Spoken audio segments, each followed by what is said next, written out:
My name is Grace. I'm 30, the oldest kid, the designated driver, the one who remembers everyone's sizes and allergies and still gets blamed when something is wrong. I'm the person my family hands the check to because you're good with money, which is mom code for you'll pay and won't make it awkward. I do data work, nothing flashy. I rent a small apartment over a pastry shop, run at night with a headlamp, and keep my receipts in labeled envelopes like a little museum of bad decisions. My sister Natalie is 27 and the golden one. She's funny at parties, posts gym selfies with inspirational quotes, and somehow always needs gas money on the 28th. My parents love her in the way people love their idea of themselves loudly and without doubt. Growing up, I watched them celebrate her for trying and critique me for finishing. When I got a scholarship, Mom said, "Don't get cocky." When Natalie dropped a class, Dad said, "College is about finding yourself." When Dad dented my car, backing out of the driveway, he said I should have parked less in the way. When Natalie scraped her leased SUV, everyone signed the sympathy card. It wasn't violence. It was little cuts, 1,000 of them. I learned to say it's fine. I learned to show up early and leave late and make nice. The only time I didn't was the year I refused to spot Natalie just until Friday. And Mom said in that low tone, meant to land soft and sting later, "We raised you to be generous." I heard the second sentence. She didn't say. "We raised you to be useful." This spring, they decided to throw themselves a 35th anniversary party. "We deserve something elegant," Mom texted. "Classy but not pretentious," Dad added. Translation: lavish, but on my card. I told myself I'd handle it. Doing things right is my only party trick. I made spreadsheets. I called Venus. I compared per head costs and cork fees like I was negotiating peace. I scheduled a tasting at a quiet, beautiful place downtown. Warm wood, soft lighting, a chef who does magic with ordinary vegetables. I pictured a long table, gentle music, people actually hearing each other talk. The day of the tasting, I picked them up. Dad changed the radio station without asking. Mom adjusted my collar like I was late for picture day. Natalie slid into the back seat with sunglasses and a backward cap and said, "You're the woman, sis," which is what she says when she wants something. At the restaurant, the manager greeted us by name. We sat. Dishes arrived like small, polite miracles. I watched Mom's face, waiting for delight. I got the head tilt instead. She cut a scallop in half and sighed. "Grace, we're too good for your cheap restaurant." I stared at her. "It's not cheap. It's fine," she said. "But we're celebrating a marriage, not clocking out from a cubicle." Dad didn't look up from the menu. "Double the budget and maybe we'll come." Natalie snorted and reached for more bread. "Facts." I swallowed. I tried to joke. "So, if I quadruple it, do I get a handshake?" No one laughed. I felt the old instinct kick in. The one where I fix everything quickly so we can all pretend the moment never happened. But for some reason, I didn't jump. I sat and let the silence press down until my pulse slowed. "You're absolutely right," I said. "Finally." Mom smiled like she'd trained me for this response. The manager came back to ask about dessert options. Mom smiled at her with the bright kindness she saves for strangers. I watched it happen. The switch between public grace and private extraction, and the little ache that's lived in me since childhood stood up and took a step forward. I didn't argue. I didn't explain budgets or deposits or how long it took to get on the chef's calendar. I let the night finish. I drove everyone home. Mom patted my cheek in the driveway like I'd learned my lesson. When my apartment door closed behind me, the quiet felt heavier than usual. I stacked the tasting notes on my counter, smoothed the corners of the paper, and pictured my mother's face when she said, "We're too good." Then I pictured what would happen if, for once, I believed her, really believed her, and acted like it. I brushed my teeth. I set my alarm. I slept without dreams. And in the morning, a different version of me put on coffee and made a call. This didn't start with restaurants. It started with birthday parties where Natalie's cake had sparklers and mine had a candle that wouldn't light. It started with my 8th grade science fair ribbon being cute and Natalie's JV benchwarming being commitment. It started with my first job at a grocery store responsible and Natalie's first job at a gym networking. Same outcomes, different stories. They taught me early what my role was. If there was a bill on the table and a silence in the room, I was the silence breaker. If the printer jammed, I was the fixer. If someone needed to read the fine print, I was the eyes. By 22, I'd paid for 2 of Natalie's online classes because the school messed up her aid. At 24, I covered a tow truck because her card glitched. At 26, I co-signed a lease and then swallowed late fees like vitamins. Each time came with promises. Friday, sis. Next week for sure. I'll Venmo you tonight. She Venmo'd me a pizza emoji once. It wasn't funny. Mom frames it as family loyalty. We share, she says, which always means I distribute. Dad frames it as respect. A man handles his business, which somehow translates to me handling everyone else's. The math is obvious. The language they use to fog it up is the art. By 28, I had savings, not because I made a lot, but because I didn't go out. I brought lunch from home. I wore my sneakers until the tread was a rumor. When I bought a used car outright, Mom said, "So practical," and then asked if I could float some cash for Natalie's tires. I said no. And she looked like I'd insulted her values. When they announced the anniversary plan, it was wrapped in nostalgia and obligation. 35 years isn't nothing, Dad said. We want the family together, Mom added, and the word want carried a price tag. I said, I plan it because I've learned that volunteering early is better than being volunteered later. I set a realistic budget. I ran numbers: room fee, food per head, service, tax, tip. I built columns for contingencies. I left space for the extra surprise. Guests' mom and Vince at the last minute to make herself look connected. I called the downtown place because it's honestly lovely. Farmers know the chef by name, and the wine list has notes like stone fruit, not braggy. The manager was kind. We went over dates.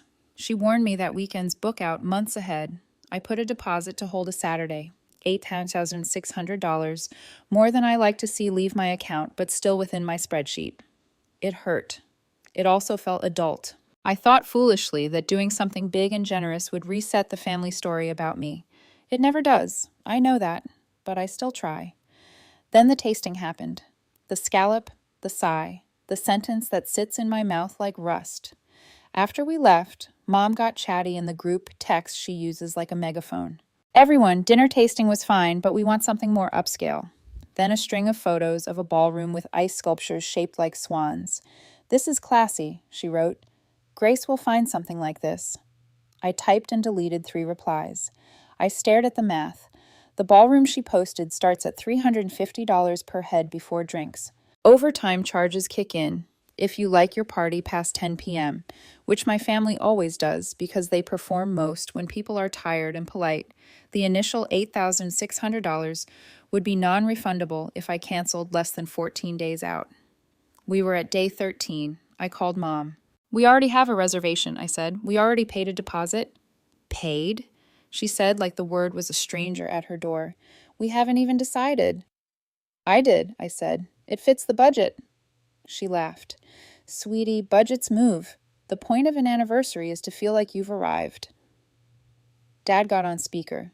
Double the budget and maybe we'll come. Natalie chimed in from somewhere. I got fitted for a tux already, so don't mess around. I closed my eyes. Can we talk about who is paying?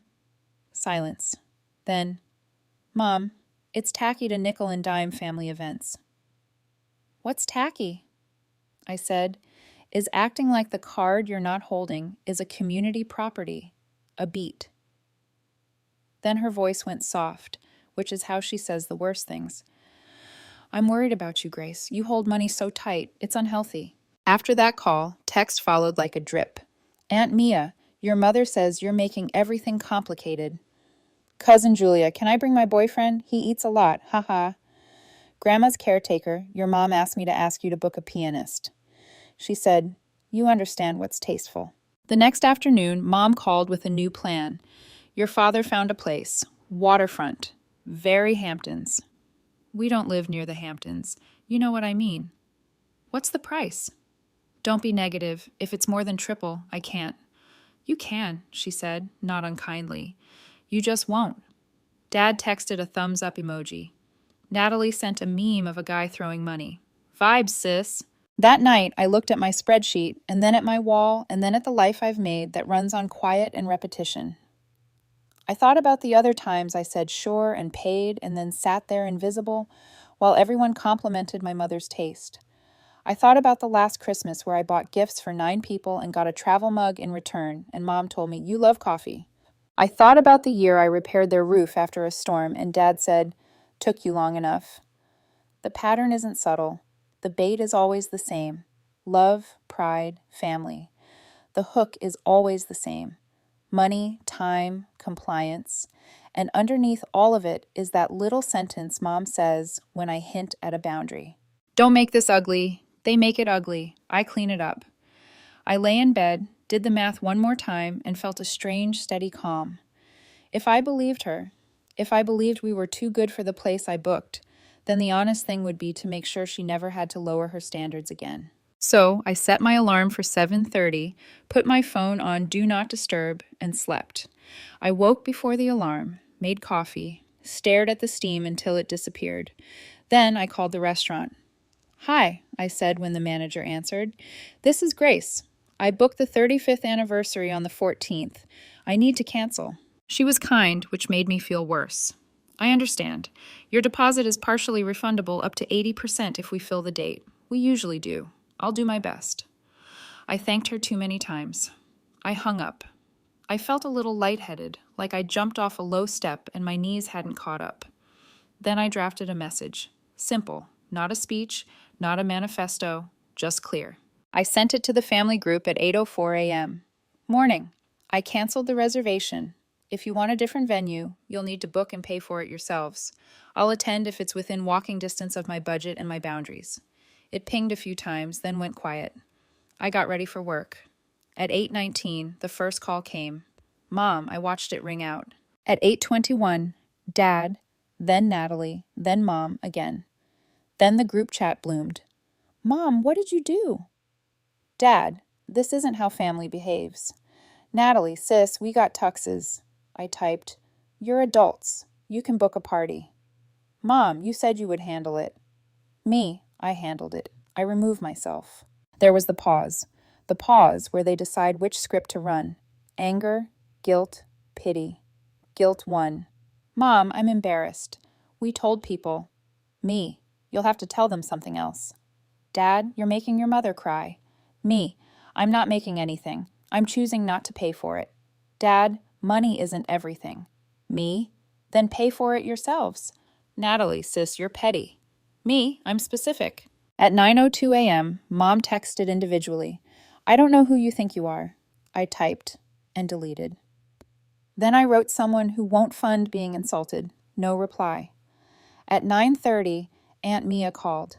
I answered because she's the only one who sometimes uses her inside voice. "Honey," she said, "your mom is hysterical. She'll live. You know how she gets." "I do. I think you should just give her this one. She's had 30 years of this one." Silence. "You sound different," she said. "I am." At noon, Mom showed up at my office. She never does. She called from the lobby, using the tone she saves for waiters. "Come down, please." We sat in 2 chairs near the window. She wore her pearls. She only wears them when she wants to look reasonable in public. "Grace," she said, "this is beneath you. Setting a boundary, humiliating us. I canceled something I was paying for. You're punishing us." "This isn't about revenge," I said. "This is about closure." Her mouth tightened. "Closure for what?" "For a lifetime of you deciding what I owe." She leaned in. "You are not the victim here." "I'm not," I said calmly. "I am the accountant, and the account is closed." She reached for my arm. I pulled back gentle. "Mom," I said, "you called a place I love cheap after I paid for it. Dad told me to double the budget. Natalie mocked me, and then you expected me to accept that and fund your fix. That's not love. That's logistics. You're twisting things." "I'm untwisting them. Think about what people will say. They'll say whatever you tell them. They always do." She stared at me, waiting for the old me to show up, the one who caves after 3 seconds of silence. When I didn't, she chose anger. "You are cold," she said. "You always have been." "I've been consistent." She stood. "We raised a selfish son." I nodded once. And he's finally okay with you thinking that. She left. I watched her cross the lobby, shoulders square, pearl steady. I felt like someone had knocked a wall out of the apartment in my chest, and light had found the room. That night, I turned my phone face down and made pasta. I ate at my small table and listened to the building settle around me. The quiet wasn't heavy anymore. It was a choice I had made and would keep making. By morning, I had 27 missed calls, 16 voicemails, and 41 texts. Numbers looked dramatic stacked like that. I made coffee, turned on the kettle just for the sound, and opened the group chat. Dad, we moved the party to the Harbor Club. Mom, kindly send the deposit for them. Natalie, they need $12,000 by Friday. So I laughed. Actually laughed. Alone in my kitchen like a woman reading a good joke and not wanting to explain it. Me, no. Mom, this is spite. Me, it's a boundary. Mom, family is everything. Me, family is not a credit line. Dad called. I let it ring. He left a voicemail. You think you're better than us? Money rotted you. I saved it and moved on. Around lunch, my phone lit up with a different tone. The restaurant manager. Quick update, she said warm.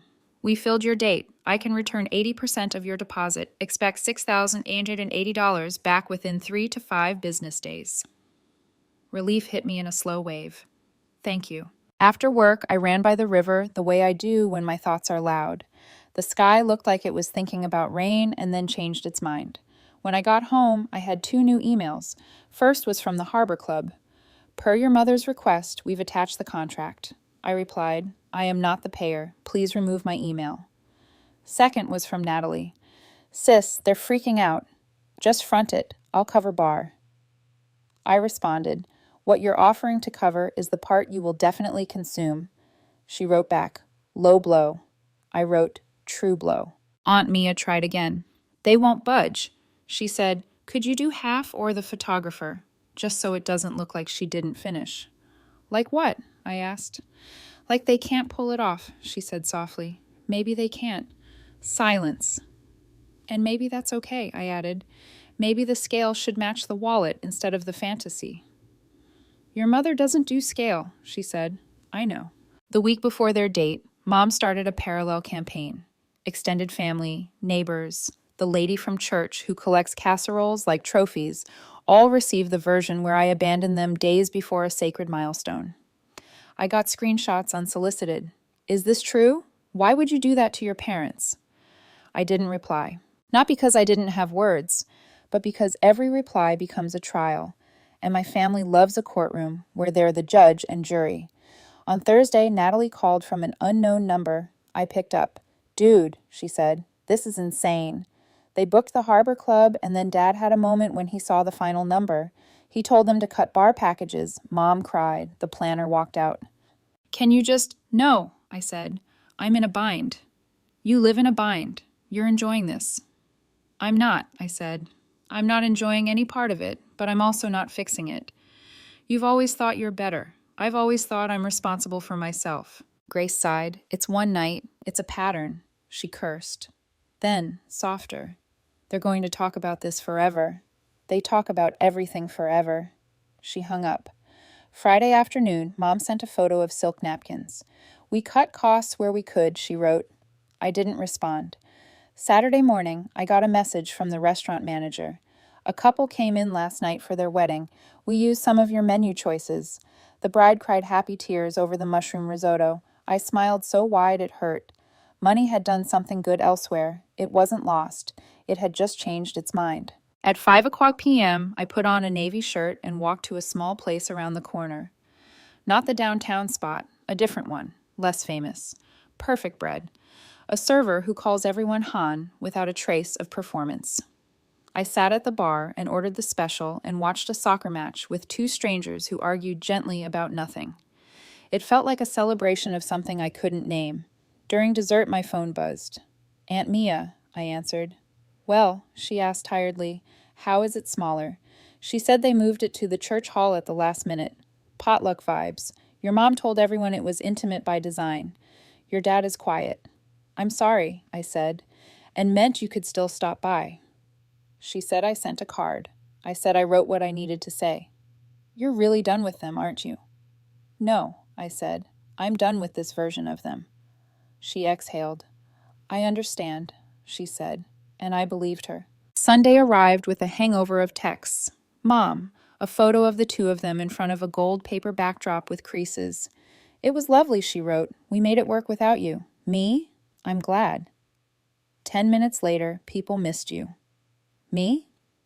They can book time. No reply. Over the next week, the volume dropped like a storm that ran out of things to break. I still got the occasional grenade. Hope you're proud of yourself from Dad. We had to serve Costco cake from Mom.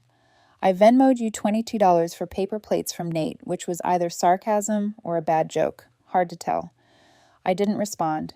Instead, I let my life fill the space. I got up early and learned to make the good omelet. I watered a plant and did not kill it. I said yes to a trivia night and made 2 new friends who didn't ask me to prove I belonged. I went back to the downtown restaurant for a normal Tuesday dinner, sat alone with a book, and told the server, thank you. Like I used to say, sorry for existing in a place this nice. I tipped well because kindness should land somewhere. A month later, Mom texted Sunday dinner. 5:00 p.m. No question mark. Me. I won't be there. Mom, we're trying. Me. Try by acknowledging what happened. Mom, you canceled our party. Me. You called me cheap and demanded more after I paid. 3 dots, then nothing. 2 weeks after that, Dad called. I want to understand, he said roughly. Okay, I said. Do you hate us? I don't. He waited. You're punishing us. I'm protecting myself. He scoffed. Same thing. It isn't. Silence. I don't know how to do this, he said, finally. Say thank you sometimes, I said. Say we were wrong. Say we'll pay for our wants. Start there. He cleared his throat. Your mother won't like that. I know. I'll think about it. That's a start. After we hung up, I stood by the window, watching the streetlights click on in a row. A couple argued below, then laughed, then walked away, touching elbows. The pastry shop closed. The baker waved at me, because he always does, whether I wave first or not. That night, I slept the way I used to dream about sleeping. Without rehearsing conversations, without spreadsheets pressed against my chest, without the itch of being useful as the price of being loved. People assume the moral is dramatic. Cut them off, disappear, torch the bridge. That's not it. The bridge stays. It's just got a toll now, and the toll is simple: respect. I didn't cancel their party to teach them a lesson. I canceled it because I paid for contempt and then was asked to pay again. I won't do that anymore. Money doesn't equal love, but money will absolutely reveal the shape of love. Mine looks like a ledger with everyone's names on my side. Here's what changed and what didn't. My mother still thinks the world should bend to her taste. She texts photos of centerpieces like a hobby. She also twice now has asked, "Is this in your budget?" before assuming I'm on deck. The second time she added, "We can scale," like the words tasted strange. Progress in inches. My father still takes pride in being unbothered until bothered. But last week after a dentist appointment, he called and said, "Thanks for driving me," and then almost strangled, "I appreciate you." I said, "You're welcome," and we both pretended our throats didn't hurt. My sister is still a storm with a phone. She still thinks Friday is a day and not a promise. She also has stopped asking me to co-sign anything. She sends memes instead. Sometimes they're funny. Me. I eat at places my mother would call fine and I call good. I invite friends and we split checks, and no one performs gratitude as a weapon. I carry cash to tip the barista who knows my name and doesn't use it to own me. I keep a line in my budget labeled "No," just to remind myself it's a thing you can afford. If you want the short version, it's this. I used to think peace meant keeping everyone else comfortable. Now I know peace is the room you make by not paying for your own eraser. I don't owe anyone an apology for refusing to fund my humiliation. I owe myself consistency. So when someone calls a gift cheap and asks me to double it, I say, "You're absolutely right." And then I let them find out what ride actually costs when I don't subsidize it. This isn't about revenge. This is about closure. I said it once in a lobby with my mother looking at me like I'd broken something valuable. I will keep saying it to myself, if to no one else. I won't stop showing up. I will just arrive as a person, not a wallet with legs. I won't punish. I will price. I won't chase. I will choose. And I won't let them teach me again that love is measured by what I'm willing to lose. I'm done lowering my standards to meet their entitlement. If that means fewer invitations with gold foil and more Tuesday dinners at the bar where the bread is warm and the server says, "Hun, I can live with that."